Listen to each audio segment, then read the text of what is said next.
Hai semuanya, ketemu lagi bareng Mihu di sini.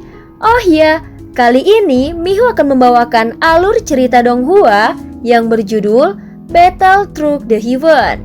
Mihu mengingatkan sekali lagi ya bahwa konten ini full spoiler. Tanpa lama-lama lagi, yuk langsung aja kita masuk ke isi ceritanya.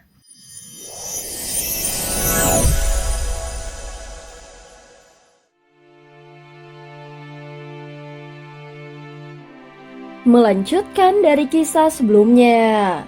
Sebelumnya Ratu Sukong meminta kepada Xiaoyan untuk mengampuni Sukiantai jika Taisu kalah. Namun saat Xiaoyan mengatakan dia berbohong, temperamennya tiba-tiba berubah. Apakah Ratu Sukong memiliki kepribadian ganda? Xiaoyan mundur perlahan lalu bertanya kepada Xiao Yueli yang sedari tadi diam-diam mengikutinya dari samping.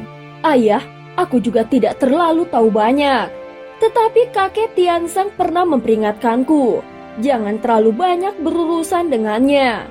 Jawab Yueli sambil mengetuk-ngetuk jarinya ke pelipis, seolah mengisyaratkan bahwa Ratu Sukong mungkin ada gangguan di otaknya. Ratu Sukong kayaknya memang agak bermasalah. Yueli melanjutkan kata-katanya sambil meniru gaya bicara dan gerakan Raja Tianzang dengan bercanda. Saat mereka menatap Ratu Sukong yang sekarang, meskipun wujud luarnya tampak sama seperti sebelumnya, namun ada perubahan yang jelas di matanya. Seolah-olah yang ada di hadapan mereka bukan lagi orang yang sama. Perubahan sikap sang ratu datang dengan tiba-tiba dan tanpa alasan yang jelas. Untungnya dia tidak menyerang atau mengganggu Xiaoyan, hanya tertawa kecil dengan suara yang tidak bisa dimengerti. Jangan percaya siapapun, semua ini hanyalah ilusi. Dia berkata lagi sambil tertawa aneh. Saat Xiaoyan dan yang lainnya bersiap pergi, Ratu Sukong kembali ke tahtanya. Seolah dari awal hingga akhir, dia memang tidak pernah bergerak dari sana kecuali ketika Xiaoyan datang. Kalau memang dia bisa duduk di sana selama ribuan tahun, itu pasti sangat mengerikan. Xiaoyan langsung berpikir di dalam hatinya. Bahkan seorang dewa pun tidak sanggup bertahan selama itu.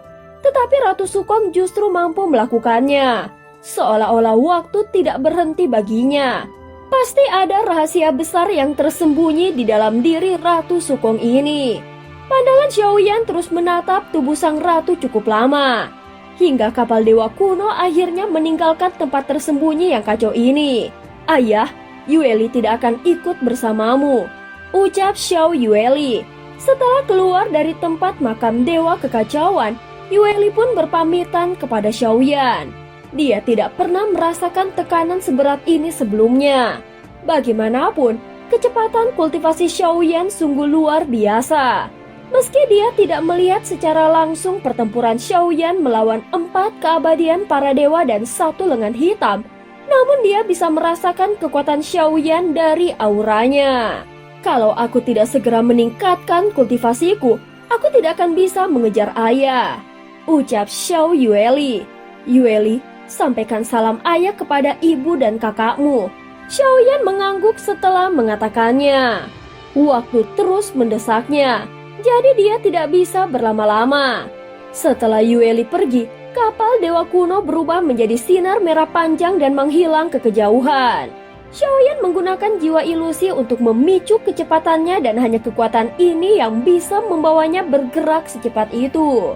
Kehampaan laut menuju jalur kehampaan laut selatan melalui kehampaan laut barat merupakan jarak yang sangat jauh.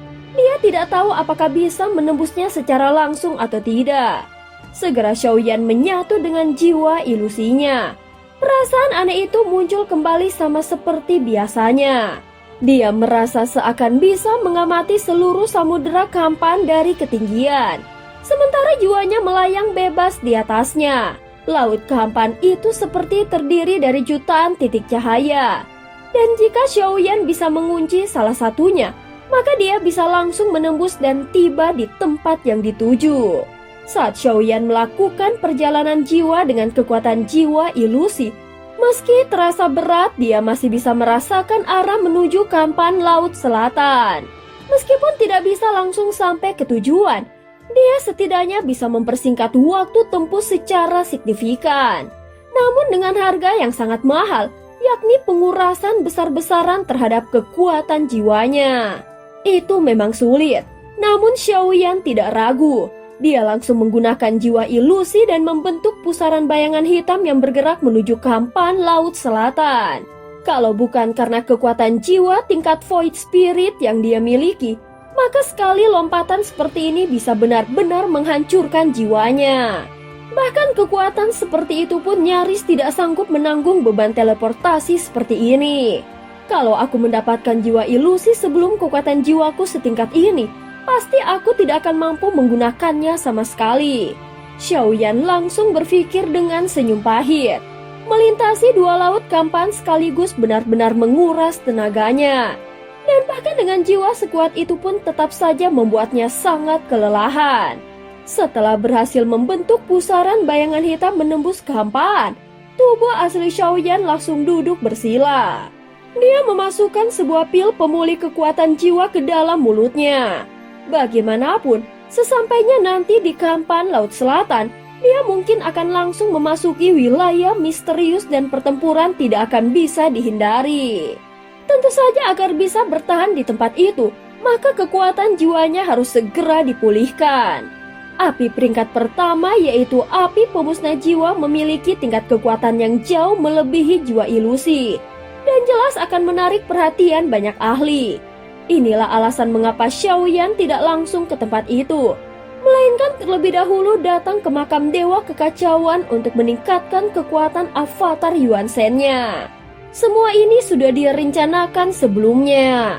Walau tidak semengerikan dulu, tetapi untuk memasuki wilayah misterius, dia tetap tidak bisa lengah. Siapapun yang berani datang ke sana pastilah bukan orang biasa. Jika dugaan Xiaoyan benar, maka jumlah alkemis yang datang ke wilayah itu pasti sangat banyak. Bagaimanapun, api langka seperti itu hanya bisa benar-benar dimanfaatkan oleh alkemis yang paham bagaimana cara menggunakannya untuk memperkuat kekuatan mereka. Dengan tingkat kekuatan api pemusnah jiwa, mustahil tempat itu sesederhana yang dibayangkan. Xiaoyan melakukan persiapan sebaik mungkin. Tubuh aslinya kini sudah mencapai tingkat ke-9 bintang klan Yuan Shen. Walaupun belum bisa dibandingkan dengan klan Yuan Shen sejati, namun kekuatan darah dan tubuhnya sudah sangat luar biasa. Avatar Yuan Shen-nya telah menembus kerana kuno dan kekuatannya bahkan bisa melawan kultivator tingkat ke-5. Namun Xiaoyan sendiri belum mengujinya secara langsung. Dia baru akan mengetahui kemampuannya setelah benar-benar bertarung. Sementara itu kekuatan avatar jangkrik emasnya terus menurun. Kini hanya berada di tingkat ketiga dan jika tidak diperkuat, dia akan terus melemah seiring waktu berjalan. Tetapi setelah masuk ke tempat itu, mungkin dia bisa menyerap kekuatan di dalamnya untuk memperkuat dirinya. Perjalanan menembus kehampaan kali ini sedikit lebih lama dari sebelumnya. Mereka membutuhkan waktu setengah hari dari dalam kekacauan ruang hingga mencapai Kampan Laut Selatan. Kalau bukan karena kapal Dewa Kuno, maka tekanan saat melintasi ruang antar kehampaan pasti sudah menghancurkan tubuh orang biasa. Bahkan para anggota tim Fearless pun belum tentu bisa menahan tekanan itu. Kecepatan kali ini benar-benar di luar nalar. Bahkan Raja Dewa Ye yang sudah pernah melakukan teleportasi sekali tetap tidak habis pikir. Hanya dalam waktu setengah hari, mereka sudah berpindah dari Kampan Laut ke Kampan Laut Selatan. Ini bukan sekedar cepat, tetapi seperti melanggar hukum ruang itu sendiri. Namun kemampuan seperti ini tidak bisa digunakan sembarangan di dunia biasa. Itu pasti akan dibatasi oleh hukum ruang di dunia mereka. Tetapi Ye Beijing tidak terlalu peduli. Dia pernah menunjukkan kemampuan serupa di dunia kuno Dewa Abadi dan Iblis dengan langsung melepaskan kesadaran utamanya dari jarak yang jauh. Setelah sampai di Kampan Laut Selatan, masalah berikutnya adalah menentukan lokasi wilayah misterius itu. Gulungan gambar pemberian sang ratu ternyata hanya lukisan wajah Xiaoyan, tanpa penjelasan arah atau lokasi apapun. Tetapi Xiaoyan tidak menyerah begitu saja. Dia mengamati gulungan itu lebih teliti lalu membaliknya. Dan seperti dugaannya, di balik lukisan itu ada peta rahasia. Itulah peta inti Kampan Laut Selatan, lengkap dengan posisi wilayah misterius yang mereka tuju. Di antara keempat laut Kampan, Kampan Laut Selatan adalah yang paling luas. Itu terdiri dari ribuan bintang yang melayang di antara ruang hampa. Saat Xiaoyan terakhir kali datang ke sini, dia mengunjungi wilayah langit roh suci, tempat berkumpulnya para alkemis dan ahli tingkat tinggi.